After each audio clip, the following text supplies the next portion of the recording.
orangerie, verrière, jardin d'hiver, si vous aimez l'espace et la lumière, vous aimerez peut-être agrandir votre maison grâce à une véranda.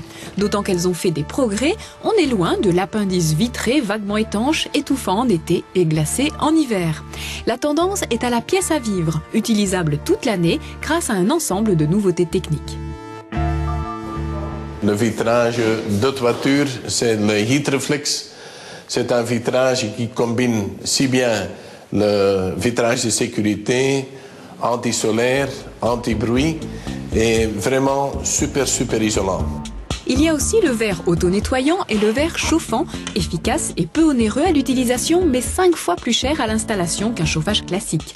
Sans oublier les ouvertures robotisées, la ventilation mécanique, les protections solaires automatiques, la climatisation ou le chauffage par le sol. Mais toutes ces installations rendent la véranda gourmande en énergie.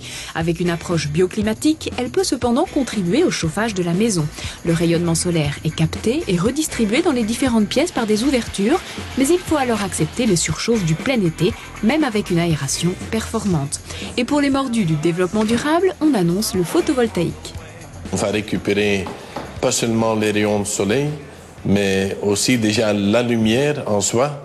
Donc du moment que c'est clair, le compteur tourne et si vous avez assez de mètres carrés, vous pouvez même revendre votre électricité à des sociétés producteurs.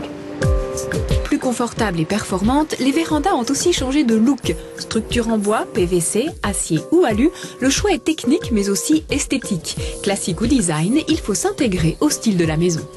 Ici, évidemment, l'exemple est tout à fait remarquable, je crois. Et le style bombé, orangerie bombée, convenait idéalement à cette propriété qui est quand même un style très classique. Côté urbanisme, les règles varient selon les régions. Mais en général, si la construction est inférieure à 30 mètres carrés, un permis d'urbanisme de la commune est suffisant. Ce qui explique peut-être que la taille moyenne des vérandas est de 25 mètres carrés. Côté délai, il faut le temps de la réflexion.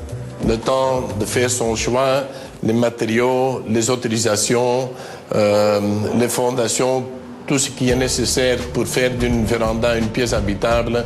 En général, ça prend en moyenne à peu près 6 mois. Et les constructeurs belges savent de quoi ils parlent. Est-ce grâce à notre climat qui nous pousse sans cesse à chercher la lumière? Nous sommes reconnus mondialement pour notre savoir-faire et pas moins de 20 000 vérandas sont construites chez nous chaque année pour un budget moyen de 38 000 €. Enfin, la véranda se décline aujourd'hui sous forme d'extension vitrée qui se rapproche d'une construction classique comme chez Vincent et Catou. La pièce ici est notre salon de tous les jours. On ne se sent pas comme dans une pièce extérieure, je dirais comme dans d'autres vérandas plus classiques évidemment. Disons qu'ici, on n'est pas limité à utiliser un système de construction prédéfini.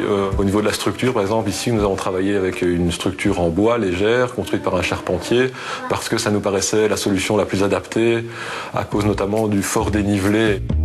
Pièce à vivre toute l'année ou lieu dédié à la mi-saison quand la lumière est belle mais le temps encore frais, le but de ces extensions est similaire, agrandir la maison sur le jardin ou mieux encore faire entrer le jardin dans la maison.